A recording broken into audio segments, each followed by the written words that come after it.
I'm Logan Rex. Oh, shit, God! This is Roadkill.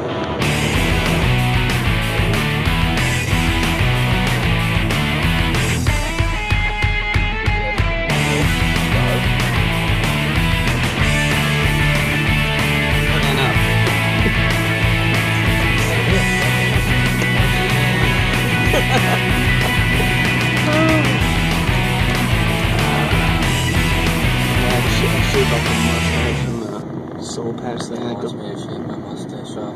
Why? Huh? Why? She thinks I look sexy with just the womb broom. The what?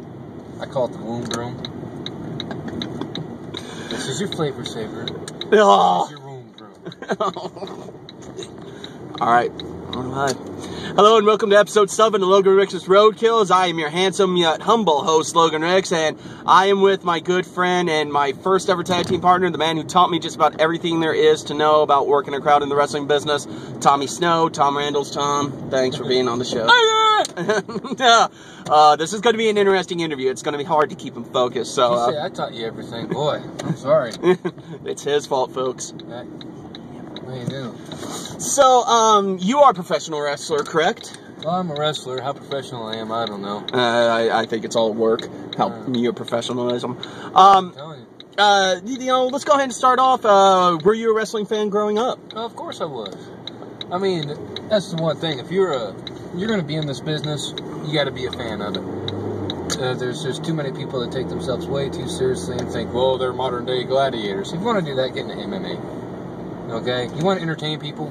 You want to learn how to work a crowd. And see, I'll get to that later on when I talk about work a crowd. But, you know, if you want to entertain people, the wrestling business can be for you. But, you know, the thing is, when you're selling yourself as a professional wrestler, you got to look the part.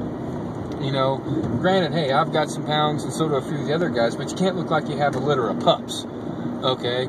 And, you know, but if entertaining people and, you know, trying to keep yourself in shape is a good thing, and, you know, not to mention, if you are in shape, you can take care of yourself better, you can take care of your opponent better, and it'll really work out, and the wrestling business could be for you. So, you know, growing up, you were a fan of wrestling. You're also an avid drummer. Yes. But when... Drums. Modern day animal, I'm telling you. That's one of many. It's interesting how you actually broke into the business, and I'm going to tread lightly because I don't know how much you want to divulge. I know you're pretty much an open person, but what was the time that you decided I want to become a professional wrestler? Well, growing up as a kid, that time when I decided I wanted to be a wrestler was from the first time I saw All-Star Wrestling with Bulldog Bob Brown and Bob Geigel. Oh, with the great announcer, hello, wrestling fans! He manages a theater in Liberty, Missouri. Bill Kirsten, outstanding. And, well, I mean, I even got my old middle school yearbook out. And at the back of it, there was a part that, you know, we were supposed to draw a picture, be artistic. And I didn't have any crowns that day, so I used a pencil, go figure. And, and this is back in well, okay, I'm showing my age here a little bit. This is back in, 88. I was 5. And, yeah. No, I'm sorry, like, 87, 88, my middle school years, you know, before I got into high school. And, thank you very much. I don't know what the language barrier is. So oh, dude. As long as you don't drop a C-bomb or too many F-bombs, we're good. Okay. Pardon. But anyway. But, I mean, you can look in that book and you can see that 10 years from now, 20 years from now, I had drawn a progression of title belts that started as Intercontinental Champion, Heavyweight Champion, and that was back then. And then I had gotten into music hard and heavy, and the only way back then to get into a wrestling business was to first of all come up with a lot of money, which I didn't have. And, you know, you could go to a school, Harley Race, Scanner Akbar in Texas, or you had to go to a reputable which I kind of wish it was still like that. Find a reputable school by a reputable wrestler where you can learn exactly what you're doing. Yeah. To me, it was just totally out of the question. So I got into music and I started playing, and I even put an album out. And, I did not know this. Yes, I even put an album out, and money changes people. Long story short, I kind of got the big discretion in the band was I wanted to walk before we ran. They wanted to run, and next thing you know, they booted me out of the band. So I was like, great. So anyway, I tried starting up a few more bands and everything, and then my health deteriorated very rapidly and very suddenly, and to the point where I couldn't play the drums anymore. Okay. I was pretty much, I'd lost the ability to grip a drumstick, and I could not walk very good. And no, I'm not talking about if you've been to some of the infamous Tommy Snow parties about how the little stagger step I tend to do towards the end of the night. Not as bad as Logan, though, but that's a different story. Renfest party, okay, enough said. Anyway. Fuck you, Craig Eastman, and your moonshine. And, well, it had come, after a long diagnosis and getting treated like a lab rat and poked with everything under the sun, and none by anything cuter, let me tell you. I had come up that they said I had multiple sclerosis, and, well, they got me going again. I was able to get my legs feeling back, and, my hands are still numb, my feet are still numb, but, I still can't play again. So I picked up the sticks, and I started, pretty much reteaching myself how to play the drums, and I got that going again.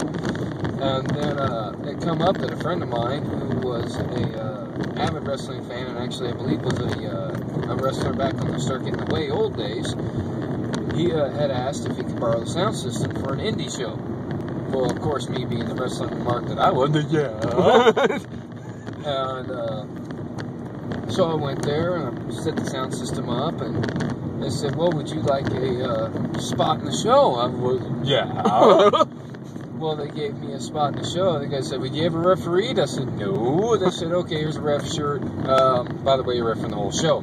Huh? And then a couple of the veterans of the business, took me into the ring before the crowd had got in there. And they're like, you know what a bump is? I'm like, well, I got a bunch of them on my head.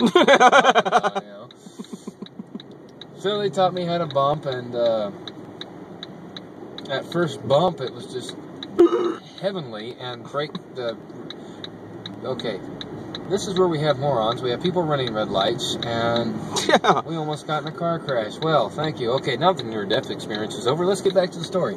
And furthermore, that was about it. And then, as I'm reffing this show, someone had said, hey, you know who you look like? I said, no. Well, at the time I had a mullet, and they said Eddie Guerrero. But then someone said, Al Snow. I'm like, well, yeah, who doesn't know who Al Snow is? Pardon me for getting in your way. And, well, anyway, if Logan's going to train for... oh, okay, I only got 2 left. You cheap bastard. Well, anyway, a few months later, I got a phone call from a promoter. He wanted me to come do some refereeing. And I said, well, I need some practice. I'd only refereed him one time. He said, well, come on. And so I show up, and they look at me like, dude, you know who you look like? I said, let me guess, Al Snow, right? And they said, yes. And they're like, why don't we just call you Tommy Snow? And I'm like, can we do that? And they said, yeah, sure, it's fine. I'm like, I don't know, Al Snow's got a bad man jam. I don't want to make you mad, And well, anyway, they, God damn, that green light ain't for shit. No, real fast. Jeez. And do not have, ADD or whatever the 3 initials are that make you mentally brain dead and with that green light, because it's like red, green, hey, look at butterflies, oh shit, red again. But anyway,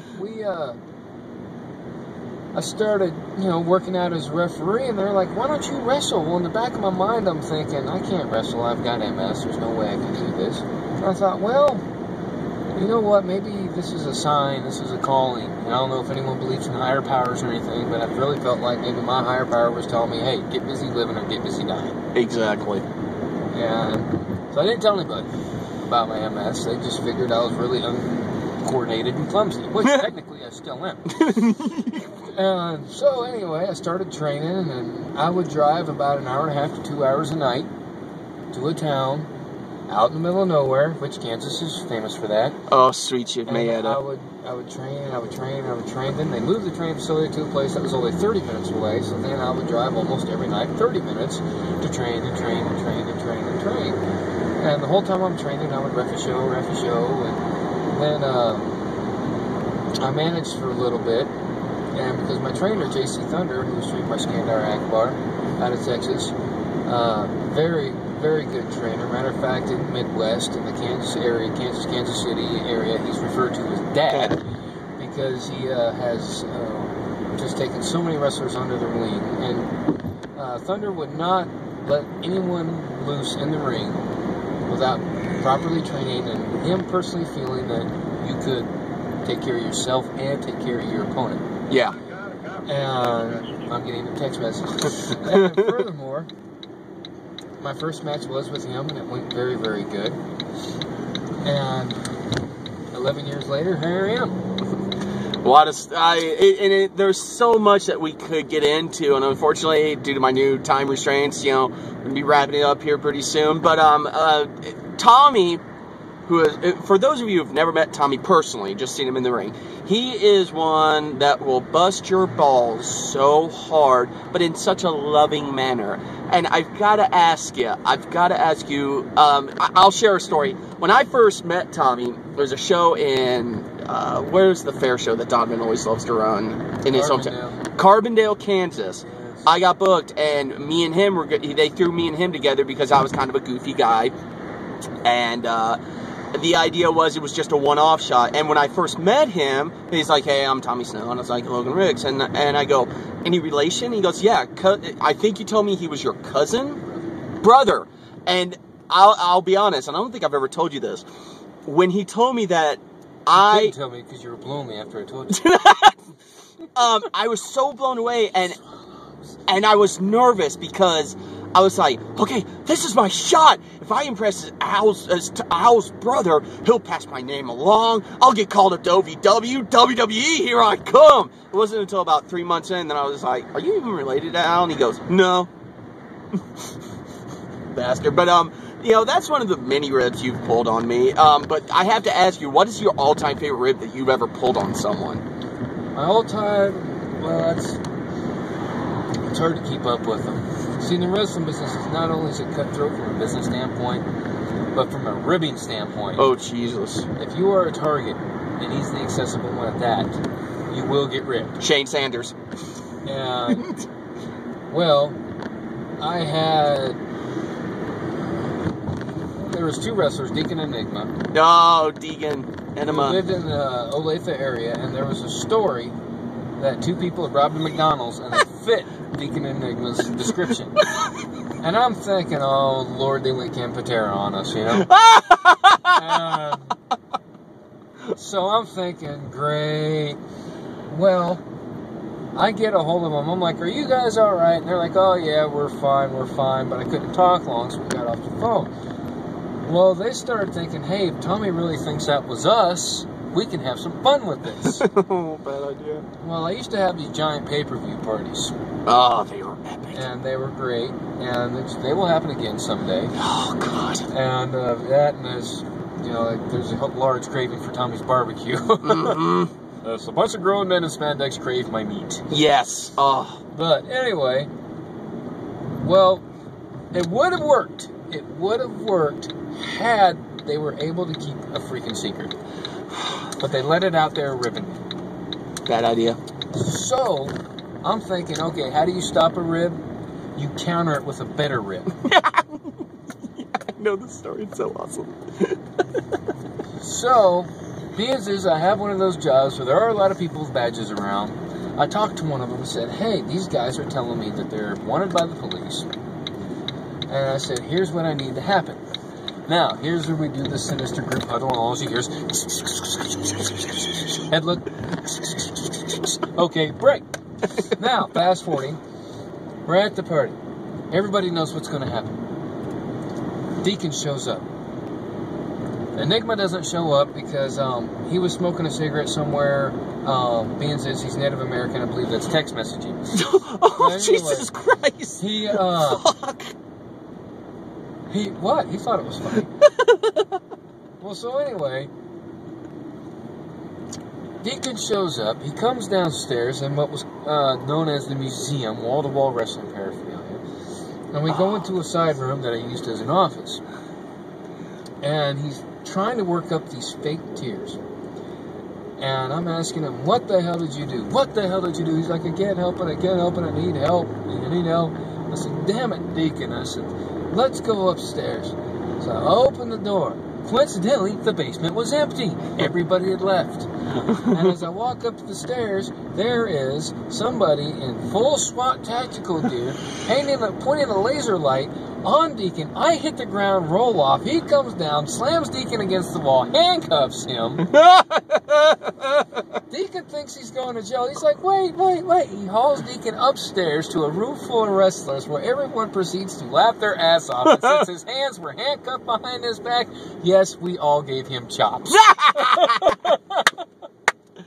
Ladies and gentlemen, that is the life of Tommy Snow, and if you've ever been blessed to meet this man, I count it as a blessing because he's one of the most wonderful people in this world. He makes those travels up and down the road bearable and even enjoyable, and, you know, if it wasn't for him, I don't think I'd be at this point in my wrestling career. Thanks for nothing. Hey, you did it. Ah, dick. Remember, stay positive. The only person that tells you no and tells you can't do something is yourself. You can do anything. You can achieve anything. Booyaka. And that has been my life motto. That's one of the reasons why I started the show, because I figured, why the fuck not? And on that note, this has been Logan Ricks' Roadkills. Make sure to go to facebook.com/Logan Ricks or Vicious Concept. Follow us on Facebook. You can follow us on Twitter at Vicious Concept. You got a Twitter? I've got a Twitter. You got a Twitter? Yes, I got a Twitter. It's at Logan Ricks. You can follow me on Friendster. I've got Friendster. I started a long time ago. You can find me on Zanga. I haven't updated in over 6 years, but why the hell not? Follow me on there. Go to all those things. Make sure to like, subscribe to this video. Go back, check all my other videos. Please subscribe. Leave. Oh shit! Look! It's tater tots. Jesus. Sorry, I get excited. Tater tots. Oh, him and his. It costs a lot of money to look this bad. Have your vitamins. I'll take my tater tots. Make sure to rate and subscribe this, rate and comment on this video. And as I always end this song, because you are a professional wrestler, I end all my episodes with a song or something. What is your favorite wrestling theme of all time? My favorite wrestling theme of all time? If you only knew what I'm gonna do to you. You'll be on your back. Out flat. Get my Cadillac. It's on the Pile Driver? Who sang it? Who was it? All of the superstars in the 80s did one giant group song. Well, I remember the WrestleMania album, but it's not there. Power Driver's album. I don't think I've heard that. That's gonna be hard to find, but I'll find it. What is the first song I take it off the album? Oh, Jesus. Yo, it's the last one! Jesus, you did! God damn it! What you got? God, that's it! I quit! Fuck it! Shut it off! It'll be over! God damn it! Well, that has been Roadkill, and as always, happy motoring. Boobies!